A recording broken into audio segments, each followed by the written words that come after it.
শেখ হাসিনার পতনের পর থেকে আমরা একটা কথা বলছি, সেটা হলো শেখ হাসিনার পতন মানে আসলে ভারতের সোকল ফরেন পলিসির পতন। মানে সোকল বলছি, ভারত যা করছে এটা আদৌ একটা ফরেন পলিসি হিসাবে বলতে আমার খুবই বাধে।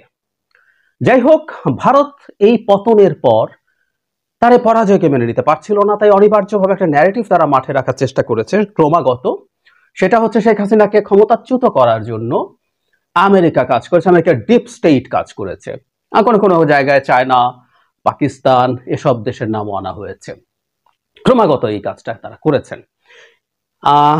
কয়েক ঘন্টা আগেই একটা ঘটনা ঘটেছে, ট্রাম্পের সাথে মোদির বৈঠক হয়েছে। সেই বৈঠকের পরে দুজন যখন সাংবাদিকদের সাথে কথা বলছিলেন, তখন এক ভারতীয় সাংবাদিকের প্রশ্নের জবাবে জনাব ট্রাম্প যা বলেছেন সেটা রীতিমতো হাস্যরসের সৃষ্টি করেছে, এবং মোদির জন্য এটা একটা ডিজাস্টার, আমরা এভাবেই বলতে পারি। তো কি বলেছেন, কেন বলেছেন, শুধু যা বলেছেন তা না, সেই ওই ভিডিওর সময় মোদির দ্য ভেরি বডি ল্যাঙ্গুয়েজ, সেটাও আসলে খুব গুরুত্বপূর্ণ বার্তা আমাদেরকে দেয়। সেটা নিয়ে একটু কথা বলতে চাই। তার আগে, সাম্প্রতিক সময়ে বাংলাদেশ শেখ হাসিনার পতনের সাথে আমেরিকাকে জড়িয়ে অনেকগুলো জায়গায় বলা হয়েছে, লেখা হয়েছে। এর মধ্যে মাইক বেঞ্চ নামে এক ভদ্রলোক, তিনি আসলে ট্রাম্পের আগের মেয়াদে সরকারের অংশ ছিলেন। তিনি অ্যাঙ্কার টাকার কার্লসনের সাথে কথা বলেছেন। টাকার কার্লসনকে আমরা সম্ভবত চিনি অনেকেই। সেটা হলো, উনি খুবই প্রো ট্রাম্প একজন মানুষ। উনি রিপাবলিকান তো প্রো ট্রাম্প, আমি প্রায় বলি যে ট্রাম্প কিন্তু রিপাবলিকান নন। এবং শুধু সেটা না, তাকে পুতিনও খুব পছন্দ করেন। এটা কার্লসনের পরিচয় একটু ব্যাকগ্রাউন্ড হিসেবে জেনে রাখা ভালো হবে। রাশিয়ার ইউক্রেন আগ্রাসনের পর যখন পুতিন ওয়েস্টার্ন মিডিয়ার সাথে অলমোস্ট কথা বলছেন না, কারোর সাথে কোনো সাক্ষাৎকার দিচ্ছেন না, তখন খুবই উত্তেজনাকর একটা মুহূর্তে টাকার কার্লসন গিয়ে পুতিনের সাক্ষাৎকার নিয়েছিলেন, এবং সেই সাক্ষাৎকারটা মানে ওয়েস্টের স্ট্যান্ডার্ডে আদৌ কোনো জার্নালিজম ছিল না। মানে একেবারে বাংলাদেশের ফারজানা রূপা, মোজাম্মেল বাবুরা যা করতেন তা বলছি না, কিন্তু মোটামুটি ওদের স্ট্যান্ডার্ডে এইরকম কিছুই আসলে ওখানে ঘটেছিল। তো যাই হোক, কার্লসনের সাথে যখন সাক্ষাৎকার দিয়েছেন মাইক বেঞ্চ, সেখানে মূলত ইউএসএআইটি নিয়ে কথা হয়েছিল। আমরা জানি ইলন মাস্কের যে প্রতিষ্ঠান আছে, যে অথরিটিটা তিনি লিড করেন, ডজ, যেটা আমেরিকার ফেডারেল সরকারের ব্যয় কমানোর কাজ করছে, সেখানে ইউএসএআইডি কে তারা পুরো বন্ধ করে দেওয়ার ন্যারেটিভ তৈরি করছিলেন, যুক্তি তৈরি করছিলেন।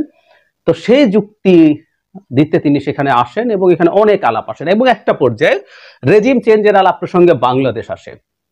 বেঞ্চ তখন বলছেন যে বাংলাদেশে কয়েক মাস আগে যে প্রধানমন্ত্রীর পতন এবং পালিয়ে গেলেন তিনি, সেটা আমেরিকা ঘটিয়েছে। খুব স্পষ্টভাবে তিনি বলেছেন। ব্যাকগ্রাউন্ড তিনি এভাবে বলছেন যে আমেরিকা বিভিন্ন জায়গায় যেখানে যেখানে তার স্বার্থ কাজ করে না, সেখানে সে রেজিম চেঞ্জ করার চেষ্টা করে।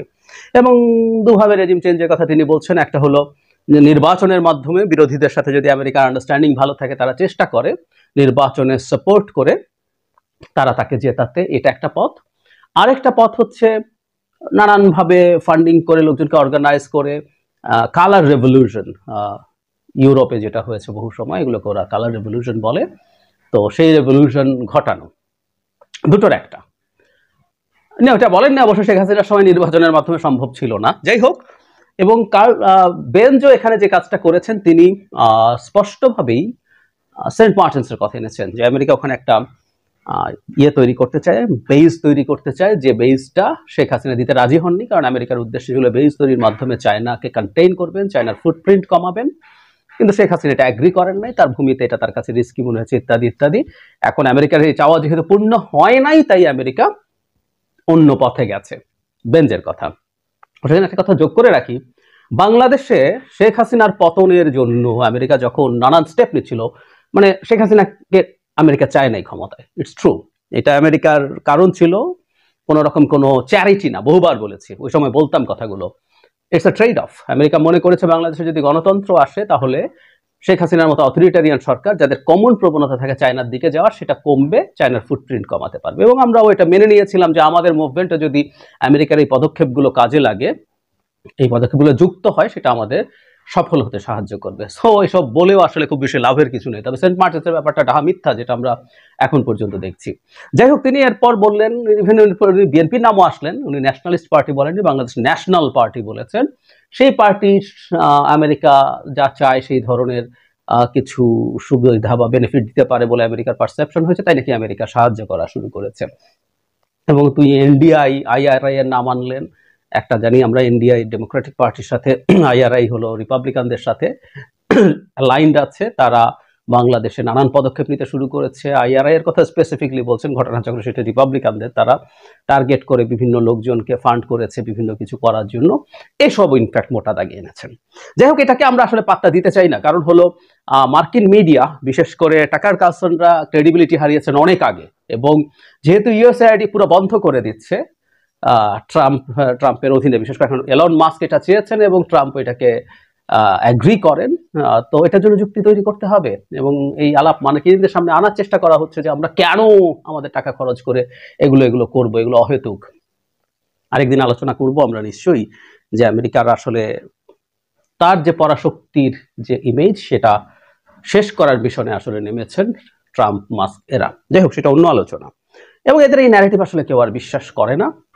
আবার একই সাথে আমরা এটাও যোগ করবো, আমেরিকা এই ধরনের কাজ অনেক জায়গায় করে নাই, তাও না।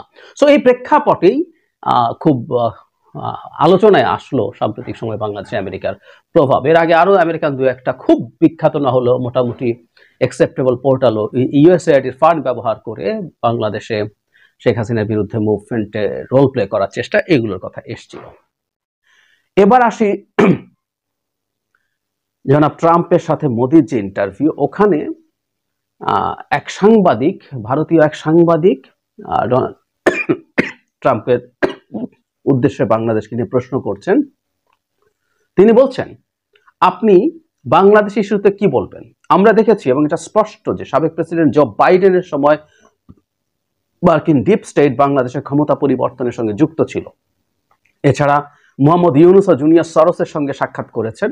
সুতরাং বাংলাদেশ সম্পর্কে আপনার দৃষ্টিভঙ্গি কি? মানে সরোসের আশা নিয়ে, সরোসের ছেলে আশা নিয়ে তুলকালাম ঘটিয়ে ফেলছে, কারণ সরোস ভারতের সরকারকে ডিস্টেবিলাইজ করার চেষ্টা করছে বলে বলছে।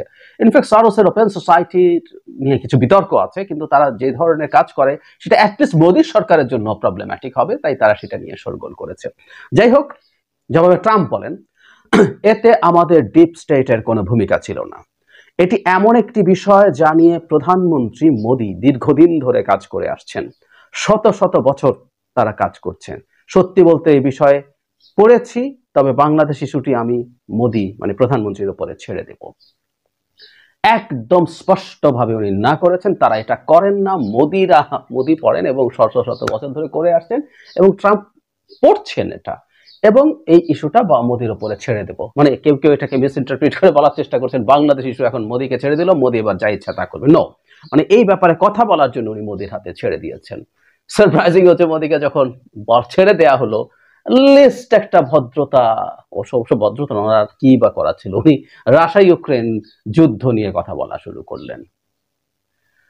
আমরা খেয়াল করবো ট্রাম্প অনেক ক্ষেত্রে বাংলাদেশি পলিটিশিয়ানদের মতো একটা মোক্ষম সুযোগ এসেছিল বাইডেনকে ডোবানোর জন্য। উনি যেখানেই সুযোগ পান উনি এটা বাইডেনকে ডোবান এবং আমাদের দেশে পলিটিশিয়ানদের মতো টাফ ভাবে আক্রমণ করেন, যেটা আমেরিকার স্ট্যান্ডার্ডের সাথে যায় না, কিন্তু উনি এটা করেন। সো এইরকম একটা সুযোগ আসার পরেও উনি বাইডেনের ব্যাপারে এসব বললেন না। উনি বলতেই পারতেন, হ্যাঁ এগুলো করেছে এবং আমাদের এই সব আমরা চাই না। ইনফ্যাক্ট উনি এটা নির্বাচনী ক্যাম্পেইনের সময় বহুবার বলেছেন যে যারা পৃথিবীর পুলিশিং এর দায়িত্ব পালন করা তার কাজ না, ডেমোক্রেসি এক্সপোর্ট করার দায়িত্ব তার কাজ না, সে তার আমেরিকাকে নিয়েই কাজ করতে চায়। সুতরাং একটা মোক্ষম সুযোগ ছিল, সেই সুযোগটা উনি নিতে পারতেন, কিন্তু এটা নেন নাই। তার মানে হচ্ছে সুযোগ নেওয়ার স্কোপ থাকলে নিতেন। এটা একেবারেই বাজে অভিযোগ, এতে খুব ক্লিয়ারলি এটা প্রমাণিত হয়। যে কথাটা বলছিলাম এটা একটু আমাদের মন দিয়ে যদি আমরা খেয়াল করি তাহলে দেখব, সেটা হচ্ছে মোদির বডি ল্যাঙ্গুয়েজ।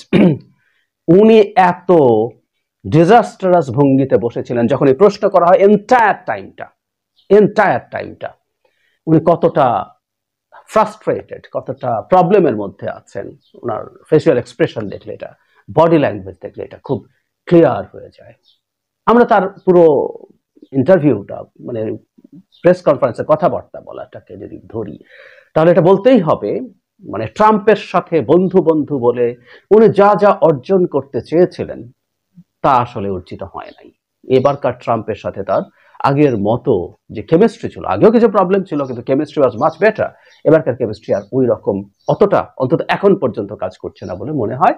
তবে বাংলাদেশ প্রশ্নে তার আরো কিছু ইস্যু আমাদের মাথায় রাখতে হবে। তার এই সফর বাংলাদেশ প্রশ্নে কি ধরনের পরিস্থিতি তৈরি করতে পারে সেটা নিয়ে খুব দ্রুতই আলোচনা করব। তার আগে মোদির এই নাস্তা নাবুদ হওয়া